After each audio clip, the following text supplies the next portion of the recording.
इतना धीरे धीरे क्यों बोल रहे हैं सर? आवाज होना चाहिए। हाँ, तो घोरपड़ को क्यों यूज किया था सर? उसको ग्रिप। अब आप सोचो घोरपड़ कितना बड़ा और आदमी कितना बड़ा। हेलो, तो उसको फेंक दिया, वो बचपन में पढ़ाया था, वो चिपक जाता, पूरा आदमी ऊपर चढ़ता है। It tells smaller is। तो नैनो टेक्नोलॉजी तब थी ना सर, तो नहीं है क्या? हम इस बात को आंसर नहीं कर पाते कि why घोरपड़।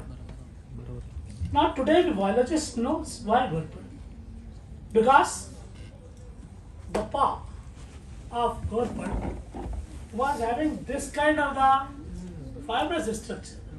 आपको पता ही नहीं होगा कि आप जब अपने बच्चों को, मतलब आपने, ये आगे वाले लोग, हाँ, तो वो एक बोर्नविटा पर एक टॉय आता था कि आप ऐसा दीवार पे फेंक दो और वो चिपक जाता। ओके, आजकल घर में आपको आते हैं हुक आते हैं, जिसको आप ऐसा दबा के और ऐसा कर दो, उसके पीछे ऐसा कप रहता है, वैक्यूम क्रिएट हो जाता है। तो ये तो अभी मॉडर्न साइंस है सर, मगर that thing nature has already given and Shivaji Maharaj has used it. The same structure is there. Hello. So why not virus is using the same structure to get adhered on cell? Hello. Because virus, first step of viral infection is adherence to the cell. Have we answered this question ever? That why virus adheres on the cell surface? Can it have this kind of a structure? And if it can have, then my delivery system can also have this kind of a structure. Because chemically I can generate it, nature has generated it. So a chemist's job is to generate this kind of the vacuum forming structures. तो Kulkarni sir बताएंगे जहाँ तक कि surface functionalization of molecules, there can be one of the way by which this kind of the structure can be generated. Sir, ऊपर वाला आदमी, with all due respect, Professor Richard Feynman, MIT, he is the person who first gave the idea that if we wisely utilize Planck length, that Planck length can make a material which will be unusual in properties. Those properties can never be predicted by the normal physics, and that is possible only in the nano range. And they will not only have abnormal physical property, they will also have abnormal biological property. And that was the beginning of era of nanomedicine. Second person, with all due regards, Nario Taniguchi, a Japanese person. उसके हाथ में देख के जो लोग थोड़ा बहुत देखते हैं उनको पता है। कोई बता सकता है क्या? हेलो, कोई बता सकता है क्या है उसके हाथ में? चलिए बताता हूँ, मैं बताता हूँ। It is very exciting thing. Third person is Gerd Binning. He is from IBM. He is known to develop a microscope to which we say STM. What is this? Just now I will tell after the next slide. Sir, please. आगे चलिए sir, और चलिए आगे, और चलिए आगे, और चलिए आगे सर, प्लीज जाइए। नहीं सर, एक स्लाइड मिस हो गई है। कोई बात नहीं, मुझे उस स्लाइड की जरूरत नहीं है।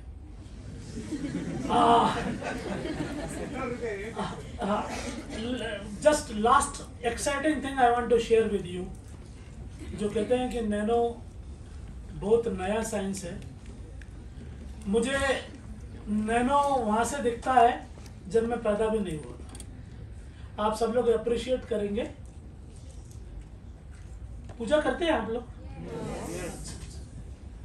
सनातन पूजा में कौन सी चीज बहुत कॉमन है? हाँ, हवन, कपूर, कर्पूर जलाना, कर्पूर गौरव सब लोग करते हैं। कितने लोग करते हैं? अरे बाप रे, सब लोग। कभी किसी ने ऑब्जर्व किया है कि जिस जगह आप कपूर जलाते हो वो जगह, वो रूम कैसा हो जाता है? ब्लैक हो जाता है, ब्लैक हो जाता है। सब लोगों ने ऑब्जर्व किया है। कितने लोगों ने ऑब्जर्व किया है कि वो कहाँ ब्लैक होता है?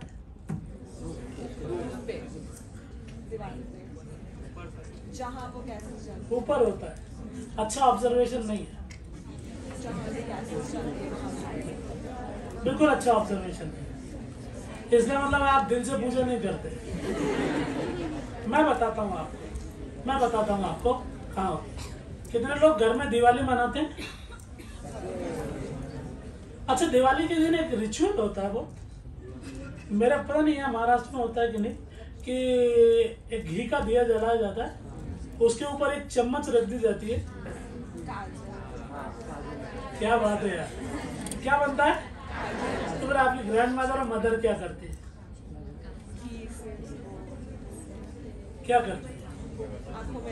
आँख में लगाती है, अंजन बोलते हैं उसको, अंजन। कभी आपने सोचा कितने लोगों ने वो काजल देखा है बनते हुए? कैसा बनता है बेटा? Is it a small lump or something special characteristics? ठीक है, कुछ भी मत बोलिए आप। इस दिवाली को आप ऑब्जर्व करिए, इस दिवाली को आप ऑब्जर्व करिए, और आप ऑब्जर्व करेंगे तो आपको पता लगेगा कि वो थ्रेड फॉर्म में आता है, ऐसे थ्रेड फॉर्म में। ओके, और बहुत ज्यादा जलाया तब वो लंप बनता है। पिछली स्लाइड में वो जो जापानी बंदा था, वो हाथ में कुछ लंबी ट्यूब रख के बैठा था। हाँ, yes sir, yes yes, speak out, I will be happy. बोलो, अरे बोलो ना, मेरे को सब सुनाई पड़ता है। मैं क्लास में ना बहुत अटेंटिव रहता हूँ मेरे बच्चों की साइड। बोलो, अरे बोलो ना यार, क्या बात? कार्बन तो है, हाँ, नैनो भी है, मगर किस फॉर्म में? नहीं। कोई भी चीज यदि हॉलो रहेगी तो उसको क्या बोलते हैं? ट्यूब। तो ये क्या है? Carbon nano tube, carbon nano. तो उसकी जो स्ट्रक्चर जो उसके हाथ में था, वो आपने देखा नहीं कि हम प्लांट को कवर करने के लिए कभी कभी जाली लगाते हैं? वैसे स्ट्रक्चर नहीं थे क्या? हेलो, मतलब हेक्सागोनल स्ट्रक्चर एक दूसरे से कवर हो। ऑलराइट, तो यदि वो ट्यूब थी, if I cut that tube, what will you make? Sheet. समझ आया ना? तो शीट किससे बनी है? वो हेक्सागोनल कार्बन। तो उसका बॉन्ड एंगल कितना होगा? कितना होगा भाई? 6 है, अभी है 120। समझ आया ना? यदि ये 120 है तो ये क्या स्टेबल कार्बन है या अनस्टेबल कार्बन है? अरे भैया, कार्बन स्टेबल किस हाइब्रिडाइजेशन में होता है? sp3 में कितना बॉन्ड एंगल है? 109। तो यदि 120 है बॉन्ड एंगल तो क्या है? स्ट्रेट है कि नॉर्मल है? तो स्टेबल है कि अनस्टेबल है? रिलेटिवली अनस्टेबल है, रिलेटिवली अनस्टेबल है। तो ये जो शीट बनी है कार्बन की, वो बहुत स्टेबल है या अनस्टेबल है? अनस्टेबल है ना। समझ आया? टेट्रागोनल से तो यदि वो अनस्टेबल है तो उसकी एनर्जी कैसी है? ज्यादा है या कम है? High.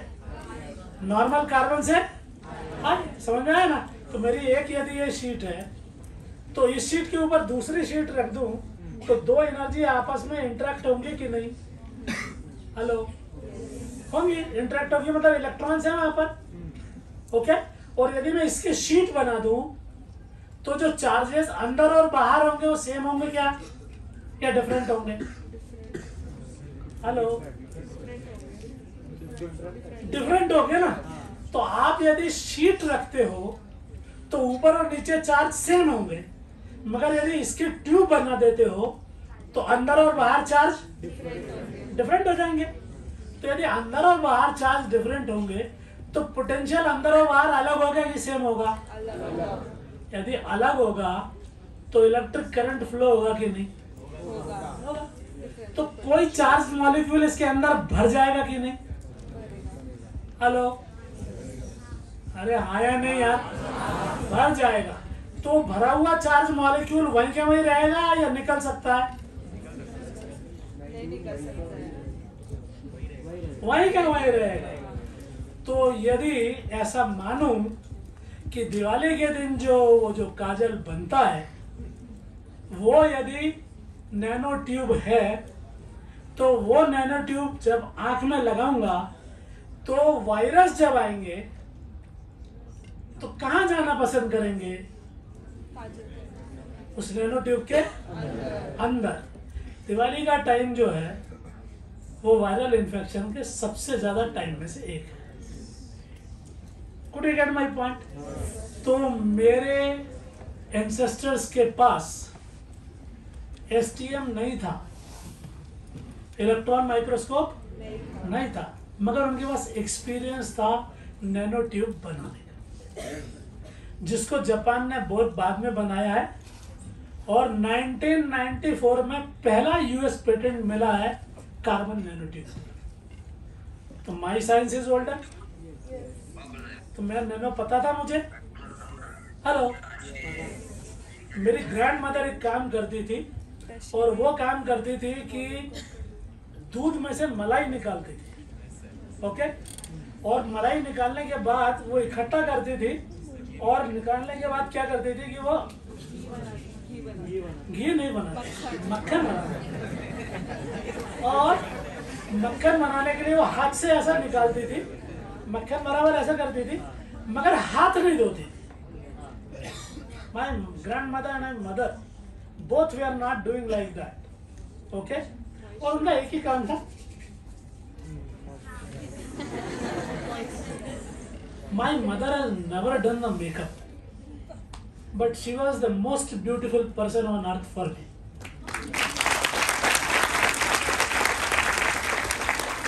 And credit goes to that habit. जब मैं B.Pharm M.Pharm फर्स्ट ईयर में आया तब मैंने पढ़ा कि वो मलाई जो थी उसमें फॉस्फोलिपिड होते हैं। सर कल बताएंगे कि वो फॉस्फोलिपिड्स सरफेस फर्टिलाइजेशन में कैसे यूज करते हैं। अपन ने लाइपोसोम्स पढ़ा है। तो whole story goes to that phospholipid, and that phospholipid now today I know it makes plasma membrane, and today I know using that phospholipid I can heal ulcer, and today I know I can make a nanoparticle in which one of the portion of nanoparticle can be covered with those phospholipids, and this phospholipid specifically attaches to those damaged cells. So with the same phospholipid I can have a diagnostic feature, same phospholipid I can have the delivery of the drug, and same phospholipid I can have a curative or recovery property, which will be the basis for the designing of multifunctional nanoparticles. Means same particle can be used for multiple purposes. This is what is possible with many of the biomaterials. So nanoparticle is the area which is not having the dominance of one single person. Anyone, whichever area you belong, nanoparticle you can contribute. And that's why I have chosen to give a spark to your mind. You start talking, but talk in a nano sense, because the smaller you talk, bigger will be your weightage. Thank you very much.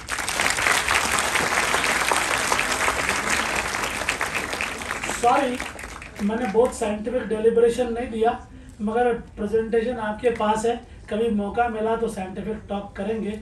थोड़ा बहुत मेरा काम है तो उसको share करूंगा, मगर अभी मुझे आपके यहाँ के कुछ बहुत अच्छे लोग हैं जिनने काम किया है, उनके बारे में भी जानना है। Thank you all of you for all love you extended to me. And great anchoring. I appreciate Pradesi madam. मैं नीचे जाऊँ sir?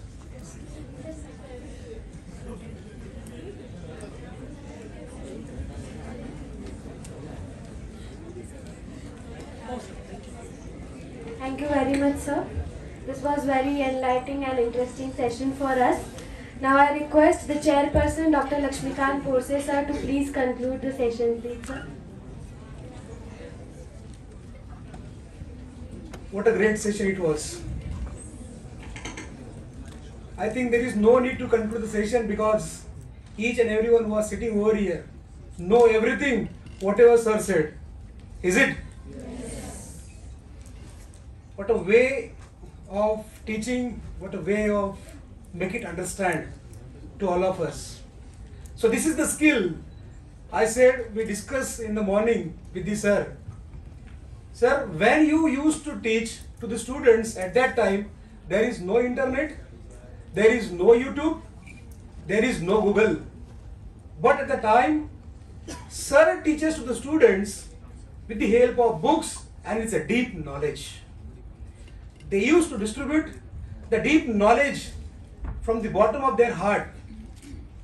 But now it is missing. The students are very fortunate who are the students of Dr. V.K. Moria sir.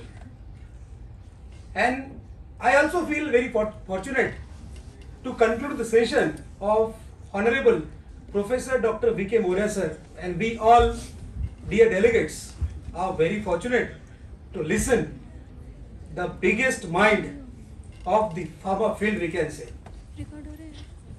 Sir, this session will really helpful to the delegates who are sitting over here, enlightening their minds regarding this nanoparticle or the nano which is used in case of the healthcare. First time this concept I heard that nano is big. Before that I know nano is the small, I think everyone. But sir tell us the nano is big and the way he taught us, that is amazing. Means it reaches every cell of my mind, every cell of my nervous system that I cannot forget over the life. Thank you very much sir for this nice session. Thank you.